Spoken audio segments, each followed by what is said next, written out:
Oh, the weather outside is frightful. But inside is so delightful. It's Christmas in July. Season 5. Let's review. Let's review. Let's review. Bum. Bum. That's right, fellow armchair Imagineers. We're here to talk about, let's not bury the lead any further, Freakazoid. Super teen extraordinaire. Freakazoid. Freakazoid. Freakazoid. Freakazoid. Runs Runs around in around in underwear. underwear. Freakazoid. Freakazoid. Freakazoid. Freakazoid. Okay. Where did he go? That That is. invisible. Okay, we're going to be going all day singing all this song. I'm like this far away from seeing the Cosgrove song from the Monster Lady gal here. Let's just get back on point. All right, Dragon, it's a pleasure, my friend. It's a pleasure. This is one of the most random and silly and fun episodes that I've watched on Christmas in July in the 5 goddamn seasons we've been doing this, Dragon.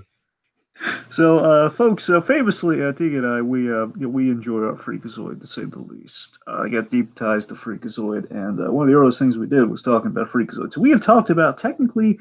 We did talk about this before, but to be fair, we talked about a lot of Freakazoid. Well, we literally went through each episode, like, pretty much beat by beat, right?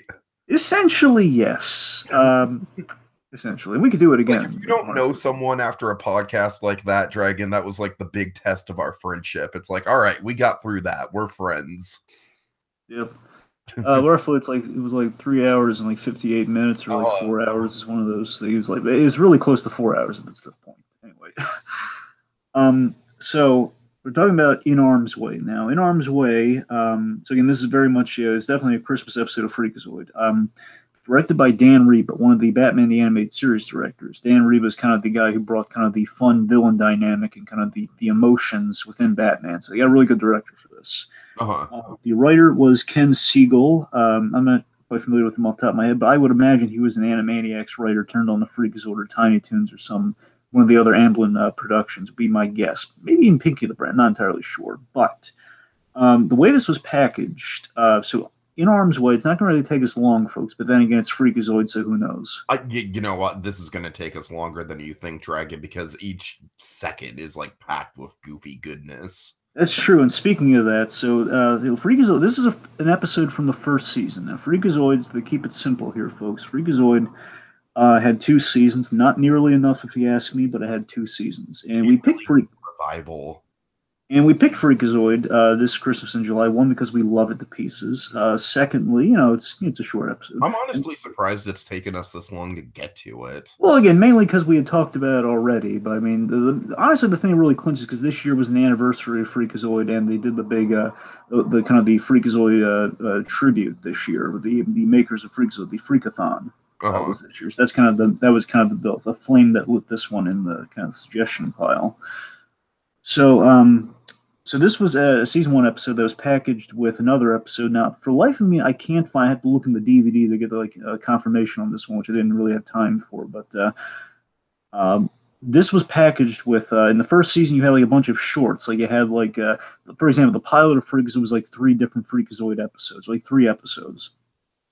3 shorts that are kind of put together. And for the most part, you'd have kind of what you have a lot on the kind of TV today, like with Steven Universe almost, where you have 2 11-minute shorts. Sometimes Freakazoid was that with like even shorter ones in between. Anyway, like other characters like Lord Bravery or Lord Bravery or the Huntsman, stuff like that. Sometimes has like an additional buffer. Like the Gnomes was in the first season, so the Lawn Gnomes, more accurately.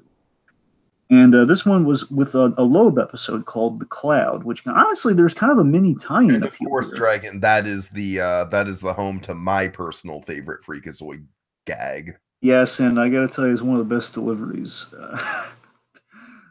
One of the best deliveries by Paul Rugg. Do you want to quickly recite it for the kids at home? Okay, for the kids at home, sure. They got rid of the sky buckets. Well, at least I'm sorry. You want to be Freakazoid in this scene? Yeah, I'll be Freakazoid. Yeah. Woo-wee! It's just like Disneyland. Not anymore, I'm afraid. They got rid of the sky buckets. Well, at least they still have those little motor boats. He looks away, quivering his lip. No, not the boats. And also, Dragon, I love how the German scientist also mentions adventures through Professor interspace. Heine. Professor Yeah. Heine says, dude, you tell him a line. You tell him a line. And also the ride where they shrink you down the real small. Yes, and Professor Heine's like, oh, my friend, the Imagineers will come up with something even better. You know, just like says, have faith in the Imagineers, something along those lines. Oh my god.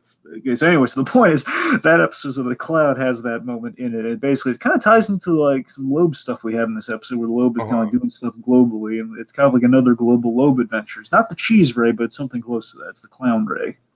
He's turning people into clowns. But like off screen, like, you don't see people turn into clowns. It's like they made like Jaws like horrific, like you don't see it, and that makes it even scarier. All right. Anyway, so the cloud got recycled. So they used the cloud twice in the first season. Like it was paired with another episode, but I can't think of it for the life of me. So I don't know if this was the first time they used the cloud. I'm inclined to think it was the second. So the point is, they really wanted to tell this episode, and they kind of packaged it with another. It's my long-winded way of saying that. So, unless we want to do a word from our sponsors, Anuba's Food Markets. Food's so good, you can eat it. Let's get into it. All right. So, nighttime as darkness creeps across the city with big tabby cat feet. Once again, we join Freakazoid in the middle of another desperate crisis.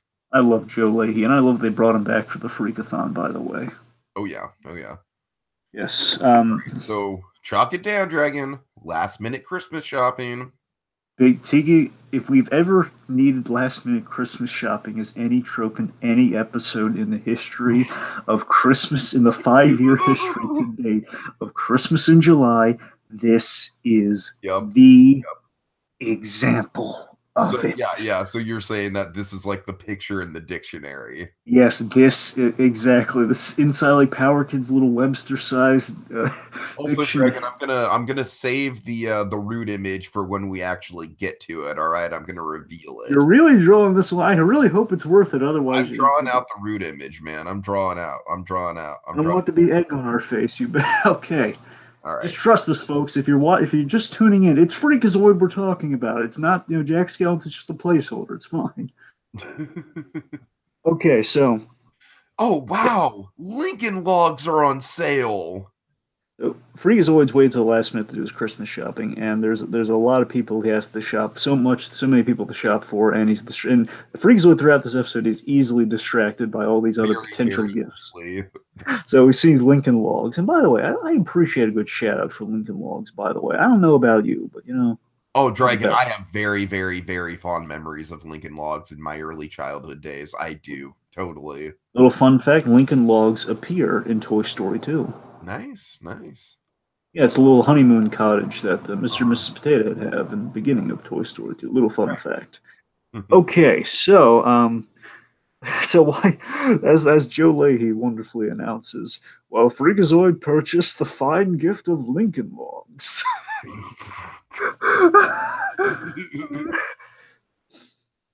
I tell you, if Jess Giggle ever makes a Freakazoid. Oh my god, yes, please do. Again, I've told you about that live-action Freakazoid fan film, Tiki. Short of that, if Jess Giggle can do their own version of it, that's like I don't think we're actually gonna be able to do that as a recap because we'll be laughing too much. Okay. Who would Poncio play in that? A part of me wants him to be the low, but he'd probably be Cave Guy. No. I think Poncio would be a good Cosgrove. Oh my god! Yes, you would. Oh my god, it's great. You'd be perfect as Cosgrove.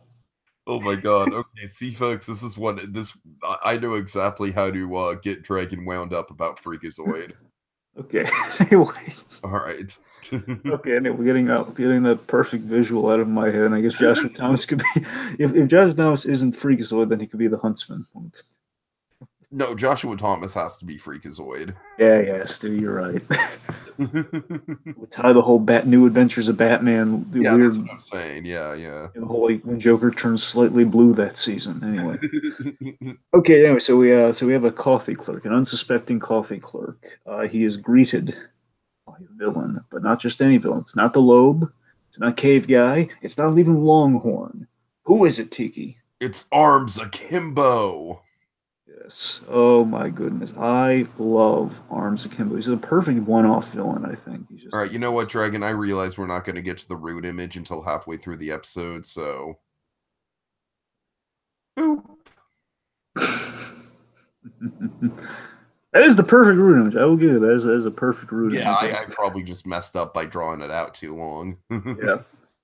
All right. Arms Akimbo. Arms Akimbo, Dragon. Oh my god, I fucking love this guy. This guy is everything.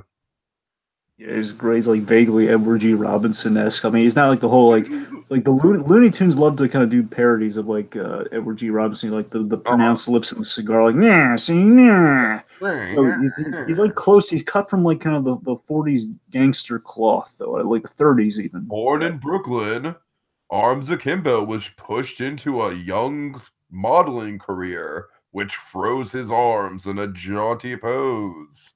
Jaunty pose, that's great.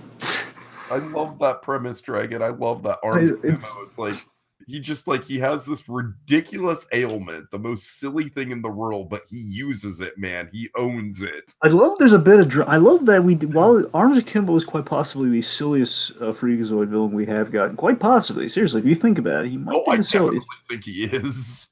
The thing, while he very easily is probably the silliest of the Freakazoid villains, he does have great menace around him. He gets a lot done in this. He does a lot of really villainous things in this one-off, and again, his background is somewhat sympathetic. Like he just got into modeling because of his parents. You saw he was an unhappy kid modeling for his parents as part of the family business. There's some drama with Arms Akimbo, believe it or not.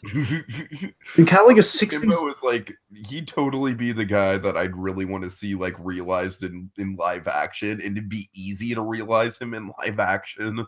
Like the Freddy Krueger arms, we have like the long extending arms,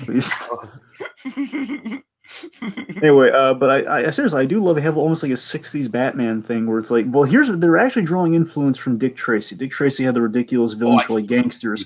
Yeah. They were gangsters, like usually the facial quirk. That was usually the Dick Tracy signature. But in this case, it's kind of vague like a Dick Tracy thing. And of course, Dick Tracy and Batman kind of a similar thing where you have like Two-Face, for example. And in the 60s Batman show, you had all these original villains, and Arms Akimbo feels kind of, there's a menace to him, but at the same time, it's like, can you take it seriously? But again, he does get a lot of scary things accomplished here. Mm-hmm. So we read off Arms Akimbo's rap sheet: extortion, larceny, aggravated nudges. So he walks in there, and you're wondering, oh my god, what's this Arms Akimbo going to do? This poor coffee clerk. Oh my goodness. And right off the bat, you have these candy canes. Hold on. We have he was a man who was determined to elbow his way to the top. You see what I did? I made a little pun there. But yes, you're right. Candy canes, Dragon. Candy canes, indeed. So here's what it is. He gets the he gets the candy. I think you're a little preemptive with that great pun, by the way. I think it comes a little later, but he gets the candy like, with his elbow, and he has it in his mouth like a cigar. And then we do the flashbacks. So we flashback to the print modeling and the family business and everything that is frozen in the pose. And as a youth, you're right. Yeah. Here's the compelling backstory, folks. As a youth, because of this, he turned to crime. And you see him, it's so ridiculous, it's so great. He steals with his akimbo pose as a kid, as a street tough. He's wearing a leather jacket. How he got that leather jacket on, I have no idea. But he steals, he just like casually leans back and he works the two TVs under his arms and he runs away as the shopkeeper. You see, he's going down the path of crime. And then you see that his temper had lifted him through the criminal rackets and he had elbowed his way to the top. And Joe's just laughing at himself. You're like, good pun. All right, so he orders the clerk to take the candy cane out of his mouth. I always want to say, I love that he disarmed the hoods with knives with his akimbo fighting style. I love how they animate the akimbo fighting style so much. But yes, thanks to the candy cane bit. All right, and now wipe the little smudge off from my bottom lip. the sticky candy stuff off my face. I'm here to sell you Oops Insurance. And I what is love he, it. Dragon?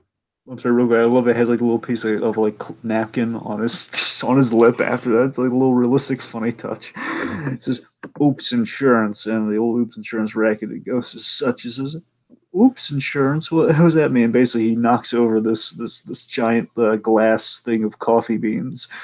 Oops. Oops. And the coffee Dragon clerk loves very. the delivery on that. It's like the most dry delivery. Just oops. Now, essentially, a little bit because we have Dan Reeb working on this episode. Very very kind of Robin origin esque, where Robin the origin of Robin is like there was a mobster who was like wanted to insure the circus, and they turned him away.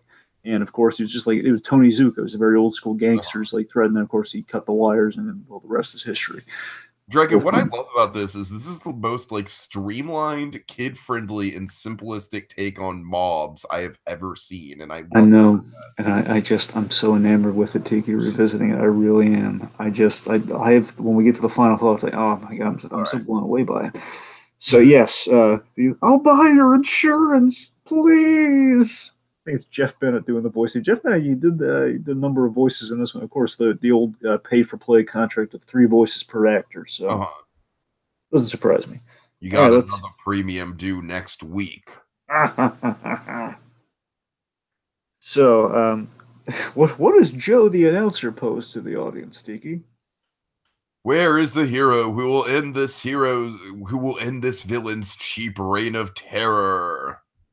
Cheap reign of terror. Just it's great. So then then we see Freakazoid just having fun here, kind of pulling like an X-23 here as he's on the little coin operated horse, like, yeah! He's just having again, easily distracted. He's like doing the coin operated horse in front of the store.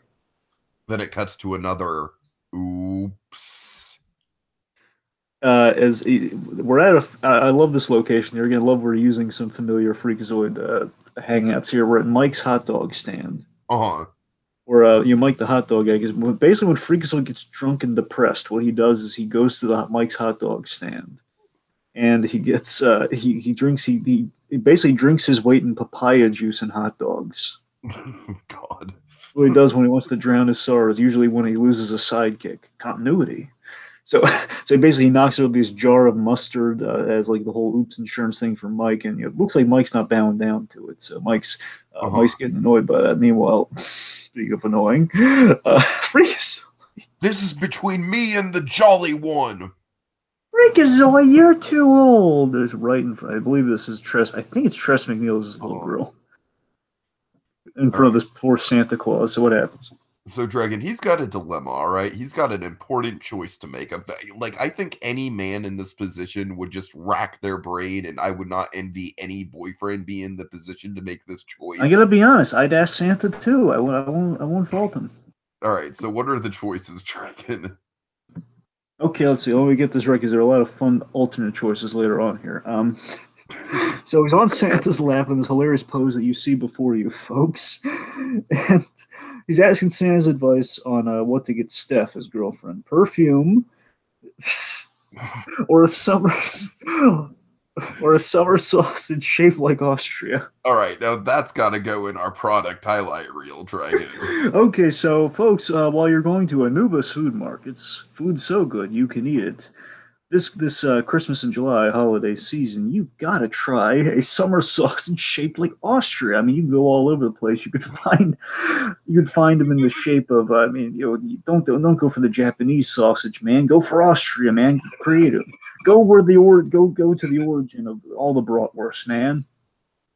Oh man, crazy. Bratwurst capital of the world. I don't know if it's the actual bratwurst capital of the world, but it's one of them. All right, so meanwhile, we cut back to Mike. Well, Santa recommends the perfume. Now beat it. Yeah. He's like, oh, get the perfume. So Mike's calling somebody. I'm going to make arms akimbo sad and unhappy all at the same time. Of course, he's calling. Sorry. He's calling Freakazoid, but Freakazoid, he's walking down the street and he's questioning what to get Steph. Get her a Barney the Dinosaur golf hat. No, this is funny, Tiki. I had the same thing with that you just had just now. I thought it was Barney. they had to change it.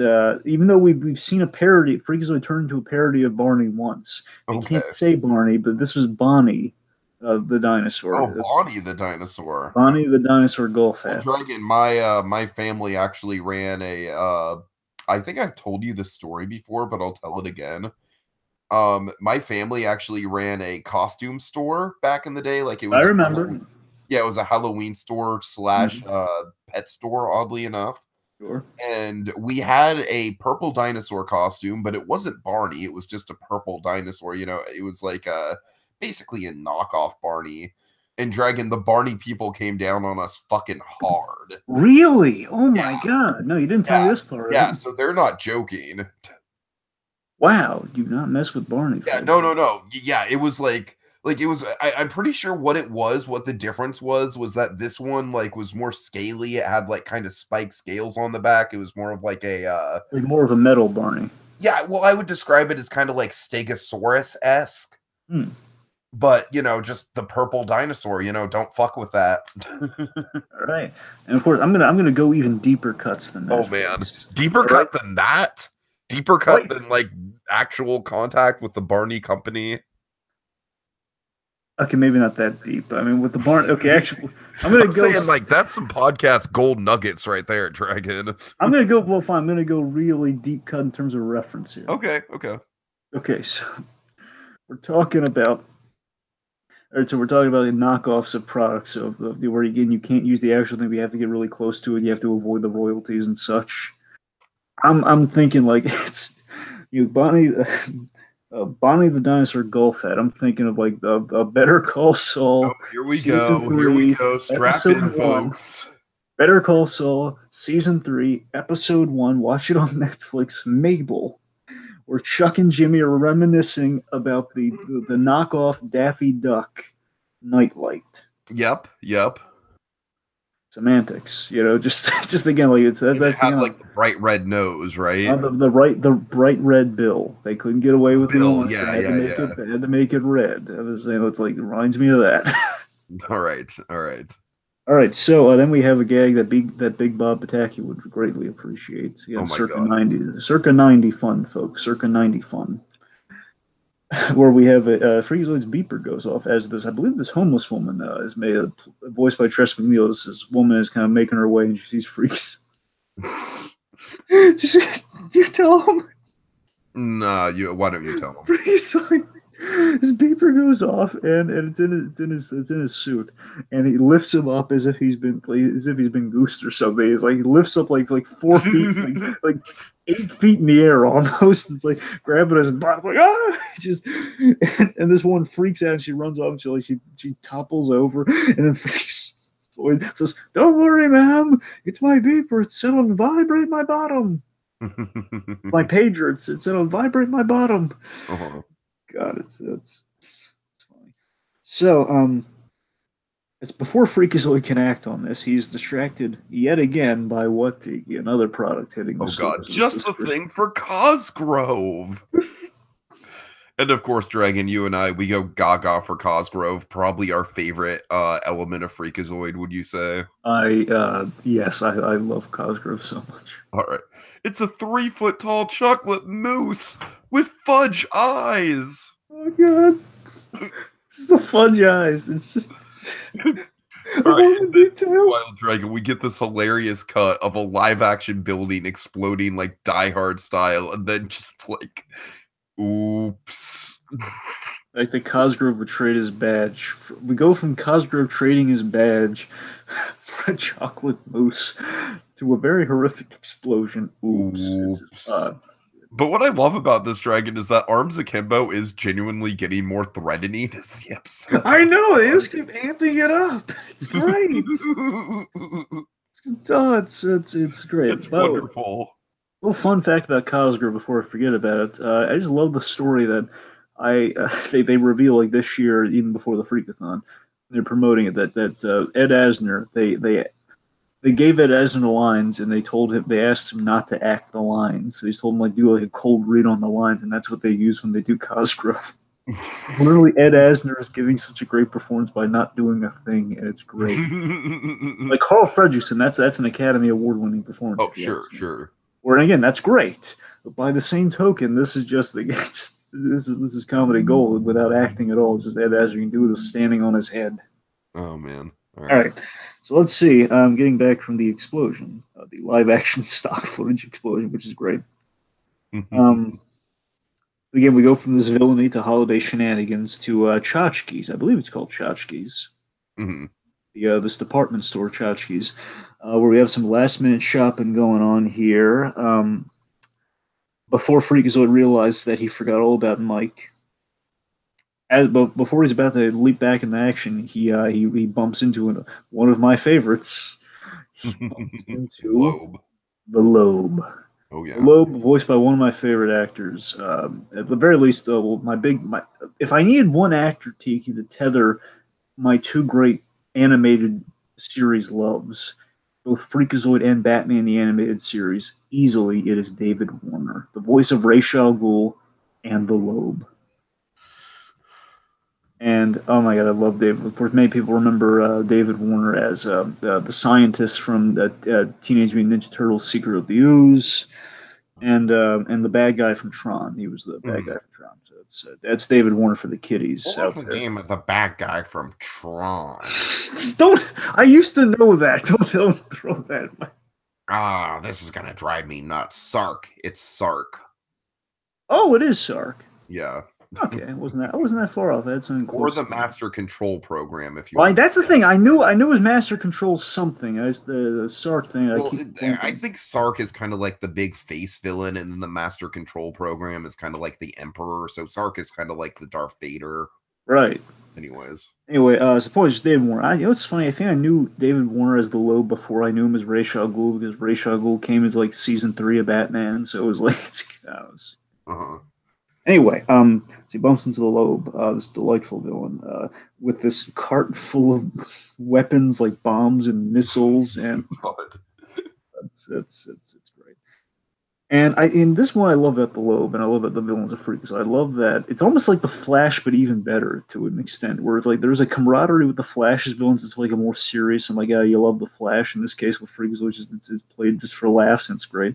There's a camaraderie and a mundanity with all of his interactions with his villains, where they have a history with each other. They bump into each other literally at the mall or at the department store. And he says, "Oh, Loeb, I thought you were terrorizing Europe with a cheese ray." I was. But when the holiday rolls around, I come back home to terrorize the ones I love. Again, then we have this adorable "Who are you shopping?" So, Loeb, who are you shopping for? There's genuine chemistry between Loeb and Freakazoid. I know, and again, for all intents and purposes, Tiki, Loeb is Loeb, despite the fact that again, he's voiced for Ra's on Batman, Loeb really is kind of the Joker to Freakazoid, and he's the cerebral one, who wants to be taken seriously, where Freakazoid is silly and not cerebral at all. They're the perfect counterpoints to each other. A guy who's all brain versus a guy who's just all Freakazoid. Right. And I think a guy like Gutierrez is more like, that's like a Ra's al Ghul. That's a guy like he created you and all that sort of stuff. He had all those issues. And that's a great villain, don't get me wrong. I'm saying it's perfect. So then they're getting all cutesy and like, who are you shopping for? Maybe someone you know, maybe not. Then that moment passes, a beat passes, and they run. Loeb is sifting through the bag that Freakazoid has, and Freakazoid's like sifting through the cart full of weapons and everything. What you get me? You first. It's like just David Warner, this esteemed British actor, just acting like a kid on Christmas. Literally, it's just it delights me to no end. Great. Like the Ra's al Ghul himself just turning into like a little boy on Christmas. It makes me laugh. Let's see. Lost in the laughs here, folks. Sorry. just trying to expected that would happen. Trying to find where we are here. Oh yes. So after they're kind of sifting through the bag and everything, here it says another building explodes. Oops. So now Freakazoid, here's the explosion. Oh, gotta go. Have a happy, Loeb. And to you too, sir. Again, really nice and respectful. I love the pleasantries, man. This is honestly, again, Freakazoid's one of the shows that indoctrinates my love of pleasantries in my core DNA, man. It's like where I grew up with this stuff. And then, of course, Lobes has this great parting line. I hope you got me troubadour pants. Again, folks, Christmas in July. If you're shopping and you need clothes, if you had that kid at home who needs clothes, just to kind of like give him like that hard life lesson of, you know what? Sometimes you don't get toys. Sometimes you get clothes. Sometimes you get practical gifts. Troubadour pants. That's the gift. Don't go for the tuba phone, spelled T-U-B. Go troubadour pants. Anyway, so Joe. Oh, Joe Lay does what Joe does. Joe's freaking out. Kind of lost in my notes a little bit. Arms akimbo's outside, and Joe's freaking out. He's trying to Joe's breaking the fourth wall here. Like, oh no, it's Arms akimbo, Freakazoid's in that store. Freakazoid, watch out! I was just getting silly. So Freakazoid is distracted yet again. I want them all. These baby dolls that and this is a fun satire, like those ridiculous dolls that they like the ones that have the real bodily functions, and what they've done here. Yeah, they're cute, those lovable. Things always just there's something really off-putting about the fact that those things exist, Dragon, in our reality. I keep remembering I Love it was either I Love Toys or like one of the I Love on VH1. It was either I Love Toys or the I Love one of the decades. Where French Stewart had this hilarious gag I still remember to this day about those dolls, where they had the prop doll on it. And he basically the bathroom doll. He says, some people pay a lot of money in Vegas to get this treatment. It just always cracked me up. Anyway, yes. Anyway, so Freakazoid has been distracted by, oh, they're cute, lovable, and jam shoots out their heads. I want them all. Then he realizes, oh, nut bunnies. And of course, the Freakazoid catchphrase. Yeah. Oh, nut bunnies. I have crime to fight. And as he says, a shelf falls on him. Oops. All right, so then we get kind of a little bit of a reunion between Freakazoid. So, folks, if you think you can't get any more ridiculous and funny than this, you were wrong. Oh, hey, Arms Akimbo, still selling oops insurance, still making it's a dishonest living. They're making like classic hero villain banter, and then they remember the laugh. I'm sorry, Louis. He says, I haven't seen you since the superhero villain all-star benefits softball game.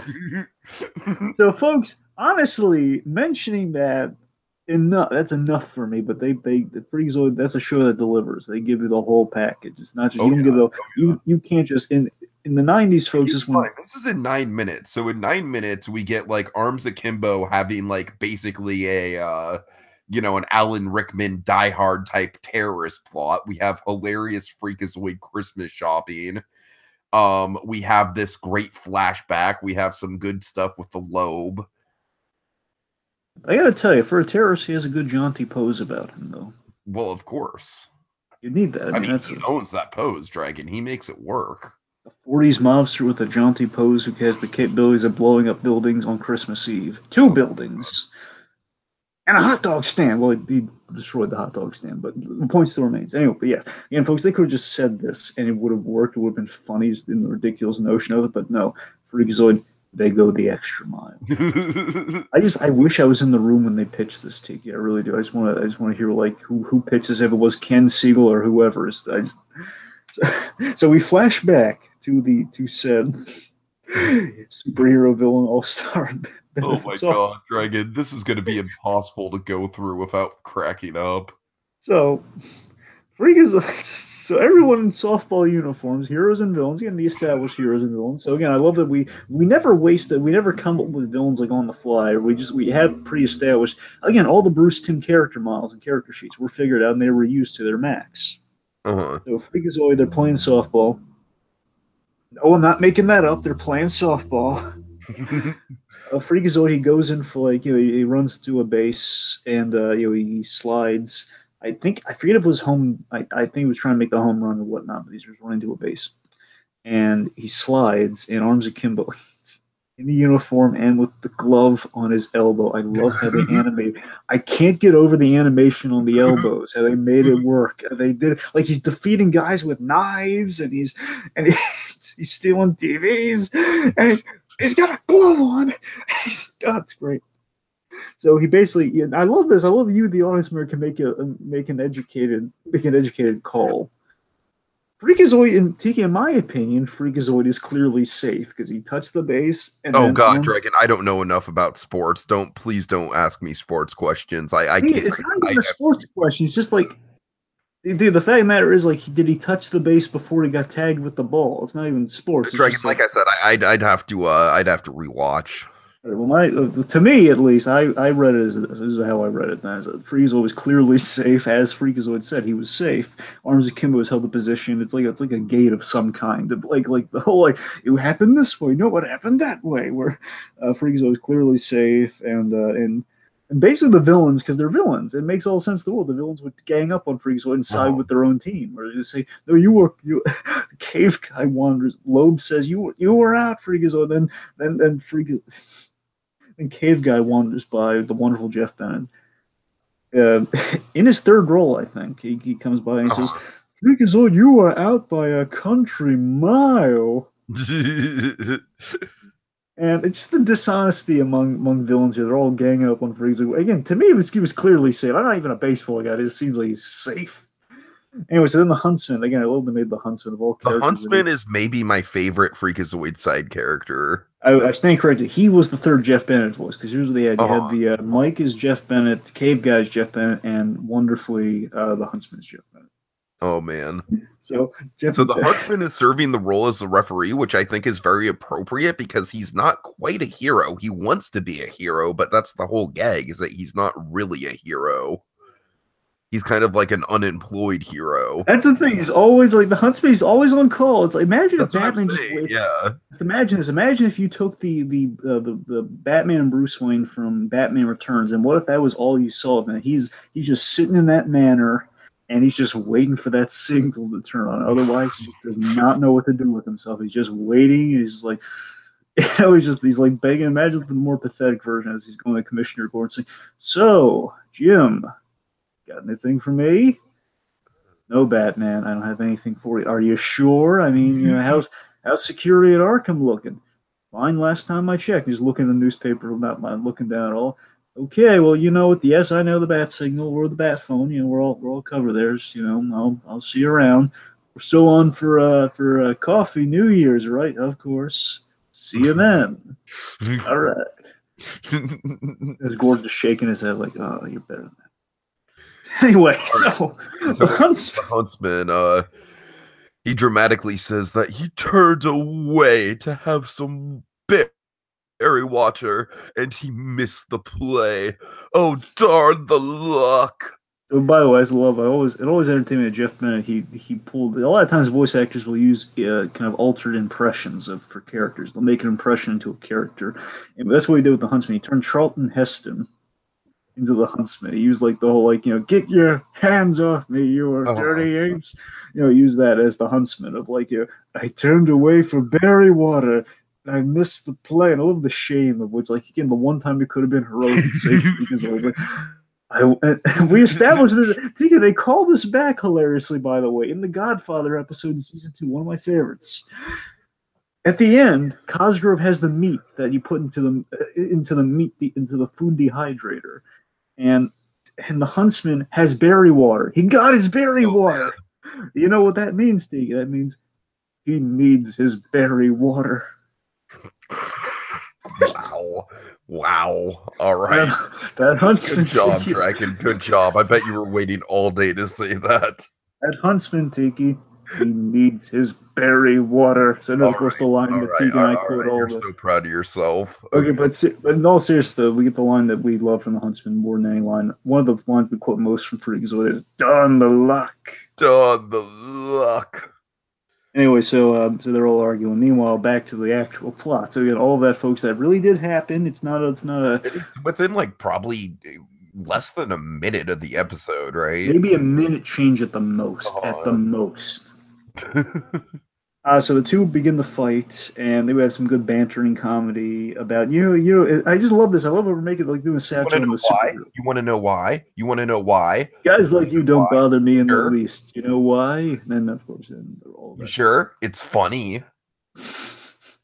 Then I think he says like, "Bo, Malachi, Malachite. I think it's Malachite or Malachite. Uh-huh. It can't be Malachite. Oh, Malachite, his henchman.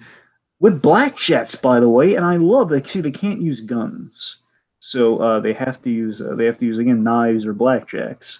And I gotta tell you, I do appreciate the refreshingness of blackjacks. It's an old weapon. Uh-huh. It's a little lead. It's like lead inside like a leather sack, essentially. So they pull out their blackjacks as if they were guns. And again, old 40, he had very 40s touch, really delightful 40s touch.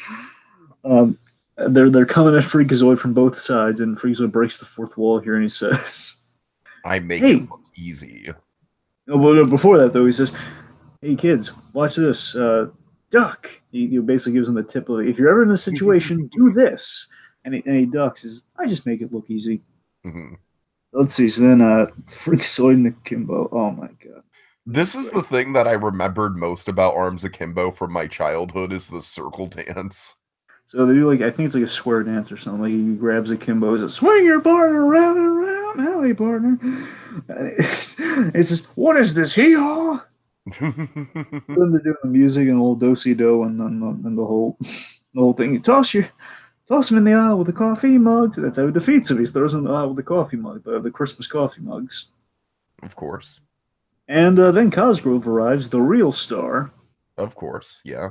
Cosgrove arrives. And I love this, by the way. I don't know if you noticed this. Cosgrove, he tries to ring him in the van because his arms are akimbo. He has, one, I love how Cosgrove's carrying him. Like, again, it's like he's a painting or something. Just carrying him like under his arm, and then he like tries to put him in there. He has to turn him to a side so he can fit inside because of the giant arms akimbo. And he tosses him inside, which is kind of an awesome Cosgrove bit. Mm-hmm. Then Cosgrove. So Freakazoid's asking his good buddy Cosgrove because we don't really have like a. It's so bizarre, Tiki, when you really think about it. Of all the episodes of Freakazoid we talk about, my favorite recurring gag of Cosgrove, like kind of all these side things that Cosgrove and Freakazoid do, like, "Hey Freakazoid, you want to get a mint?" Like all those gags. Uh-huh. Of all the times that we've done that famously, this is the one episode where we do that at every opportunity except with Cosgrove in this episode. That's true. That's you true. really think about it. Yeah. So Cosgrove, he suggests he's asking his good buddy Cosgrove, what do you think I should get, Steph? Perfume or what do we think? He suggests, well, probably banjo lessons or a new turban. I love the new turban. Tiki, I would give you all of King Midas' silver if I could sit into a recording session of Ed Asner. I probably shouldn't be there because I'd be laughing to her if Ed Asner reading that line with a straight face. It's just a new turban. I just love the fact that's what's on Cosgrove's mind. You think girls gifts they give a girlfriend. What about perfume? Oh, I never use this stuff. It's for girls. Again, it's under his nose and he's not seeing it. So then Freakazoid delivers the moral. He tries to deliver the Christmas moral of the piece. What does that sound like? Oh, well, I'll just tell Steph that I'm her present.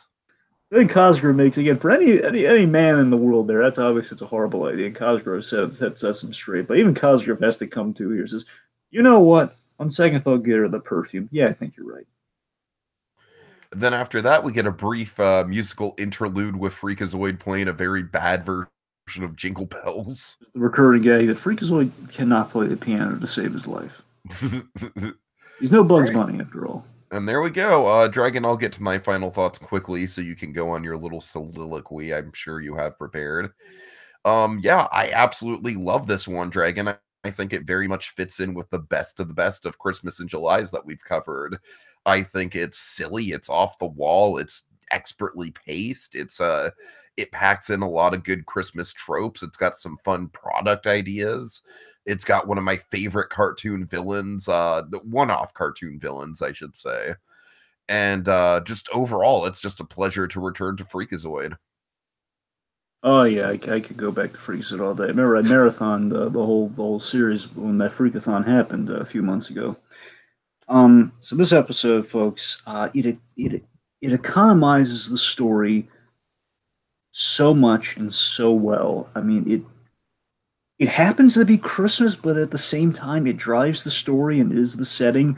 It's like not making you forget. It's not like a Die Hard Christmas. It's not like, is it a Christmas thing? Is it not a Christmas thing? It is a Christmas thing, but Christmas is just kind of, it's the excuse for a story. And again, it's all we need, though. And the Arms Akimbo, he's delightfully ridiculous, but at the same time dangerous. It's just honestly, this episode is like a perfect little sampling of what you love about Freakazoid. It really is. It flirts with this really smart message at the end, but Ed Asner brings it home with a punchline of like, you know what? No, that message really it's not good advice. Don't do that. Mm-hmm. I just it's I legitimately I wish I or we could pitch something this good in like for like an 8 minute for like an 8 minute cartoon. Like, oh my god, 8 minute storytelling. The storytelling. I mean, well, I enjoy the heck out of this. And I Dragon, always I have think a our problem is that we don't have the economy in our storytelling to pitch something this short and yet so good. That's what I'm saying, man. Because like everything just came together so perfectly on this, and it's just it's. I mean, again, that's the thing. I always enjoy this one, but I mean, from a storytelling perspective, there's so much to appreciate here, and how much they got in there. It's like nothing falls flat. Nothing. It hits all of its marks, and it's ridiculous, and it's silly, and it's Christmas even. It's like how do you make you check all the boxes off of what you get in the usual Freakazoid episode, and it's Christmas, just to throw that in there, and we can get away with it because Mm-hmm. we can. And I can't say enough nice things about this episode. Again, it's one of my like I'm sure there are other episodes certainly I love of Freakazoid, maybe a little bit more, but just by I mean I want to. It is like the honestly this is the Ant-Man of the Freakazoid episodes for me. This is like one of the most rewatchable, easy to Freakazoid episodes for me. It really is. I could watch this all live long day and not get bored. But I mean the other ones are probably my favorite. Oh, a little fun fact. Technically, if we ever wanted to revisit Freakazoid, if we ever did technically, the origin episode of Freakazoid is set at Christmas time. Freakazoid's origin is set at Christmas, and it is a two-parter. Okay. Huh. Which together, well, no, I think it's well. Remember, the second half's like it's a half of an episode, while the other one's like a full. So anyway, Mm-hmm. the point is, it's food for thought. So I guess they don't learn or something. Anyway, so yeah, we could always revisit that with Freakazoid in the future if we ever felt so inclined. And again, just arms in arm's way. I can't say enough nice things about one of the best Freakazoid episodes. Love it. All right. So, taking a look underneath the wrapping paper, Dragon, we come to our first pitch, and this one might be one of the most highly anticipated that we've ever done. This is going to actually draw an audience for a change. Want to tell them Yes. about it, Dragon? Sure, folks. So again, we picked Freakazoid for a reason because one, Freakazoid comes from a place of deep love for both of us, and it's also again superheroes. It's love. It's kind of nostalgia. Again, it's kind of flirting with Batman the animated series a little bit, and by the same token, we've been kind of building, folks. We've been building a theme this month, this Christmas in July, and we've had these little clues, these little intricacies that have tied together. If you've been paying real close attention, for the most part, there's been a theme that has been woven throughout, and that theme has been like hints of our friends at Just Giggle It. Each of our picks have at a very deliberate. Again, the honeymooners for kind of our deep cut thoughts on Harley Quinn. I'm just kind of going through the Rolodex of what we've covered so far, Tiki. Rick and Morty, of course, just kind of had kind of the smart humor of a bit of a Rick and Morty there. We've had like slight hints there, maybe a little bit stronger than others, I should say. A bit of the Flash with Mark Hamill, of course, is kind of the tricks. Those are the two main ones. Honeymooners and Flash were the biggies, and this. So those three kind of tied into. We're doing a pitch for Harley Quinn the Joker versus the Real World show. We can't recommend highly enough, folks. Check it out. They've rebranded the episode recently. Actually, they've changed the title to hopefully increase the traffic and get the view count up to 1 million. Because when they do 1 million, they do more episodes. And they once flirted with doing a Christmas episode, but they haven't quite gotten to it. So Tiki and I have volunteered to pitch a Christmas episode. Not just a Christmas episode, though, folks. This is going to be a first for us. We've done pitches in the past. We've never pitched something that is actually set in July for a Christmas in July. We just pitched like legitimate Christmas episodes for our little humble show here. And just to tease it up, we're going as legitimately. This could be an episode down the line as we can. And we don't have any expectations, of course. We're going to try to make it as like you. If you're a fan of that show, which you should be, folks, you could buy like, oh my god, yes, like definitely a deep cut kind of fan love. If you love that show, you would hopefully love this pitch for Christmas in July with Harley Quinn the Joker. Yeah, I'm excited. And it's going to be a collaboration, meaning the two of us worked on one pitch, which is also different. Yes, and that is. And It's also a big first for us as well, yes. yeah. Okay, Dragon, let's quickly go through the tropes, if you don't mind. Sure. Okay, so let's see. Last minute Christmas shopping. Of course, of course. Bizarro gifts. Yes, a lot of great products. Kind of like the Die Hard, like big stakes during Christmas. Yes, and very diehard explosions around Christmas time. Uh-huh. A visit to Santa Claus. Of course. Going to the old Christmas department store. Mm-hmm. Let's see. Bumping into a friend while you're shopping. The whole "What'd you get me? What'd you get me?" is kind of the anticipatory, like geeking out over gifts with your buddy. Let's see. Getting shopping for the girlfriend, Of course. of course. I'm trying to think if there's anything else. I mean, it's 9 minutes, so it's like there's not too many they could get in. True. I think we saw like a charity Santa or something along the when Free was walking down the street, so I think there's that. Cool. I guess that's I suppose that's we also have a jovial holiday announcer. That's kind of it's Joe Leahy. He's got a nice time around Christmas time. I don't know. It's just kind of hey, it's Joe the announcer. Put it in there. Okay. Oh wait, one more Die Hard thing. We have a cop a cop friend who shows up at the end. Oh yes, of Who was course. mentioned throughout though. Again, kind of like the God. Pal, kind of like Pal from Die Hard. That's his name. Is I Officer mean, Pal. Dragon, that's a little bit more of a stretch, but yeah, I'll give it to you because it's the holidays. Would you say an arm stretch? Ha ah ha ah ah ha ah ha ha ha. Get a pun. All right. All right, but Tiki, I tell you, oh boy, and talking about Freakazoid, going over all these wonderful tropes. Tiki, I mean, with Freakazoid, I mean, going on the eve of when we're going to be tackling Just Giggle It, that whole pitch. We got to really, we got to get we need to impress those guys. We need a name for this Tiki. We need a name as if we had like an image that preceded our Freakazoid image.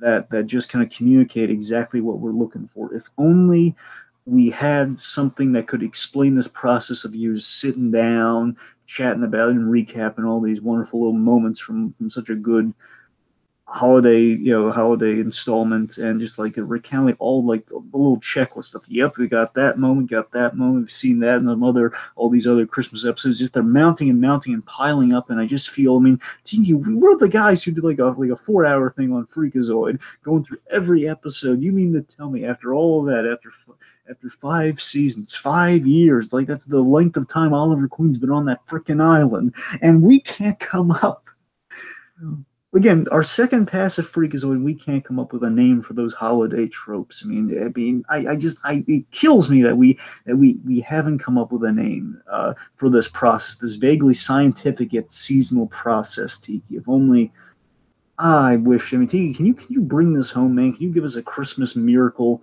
to go out on here of like just something that would summarize what this little process of ours is, the little humble 5-year-old process is. Yeah, what about putting the mistletoe underneath the microscope? I like it. Next time on Christmas in July. La la la la la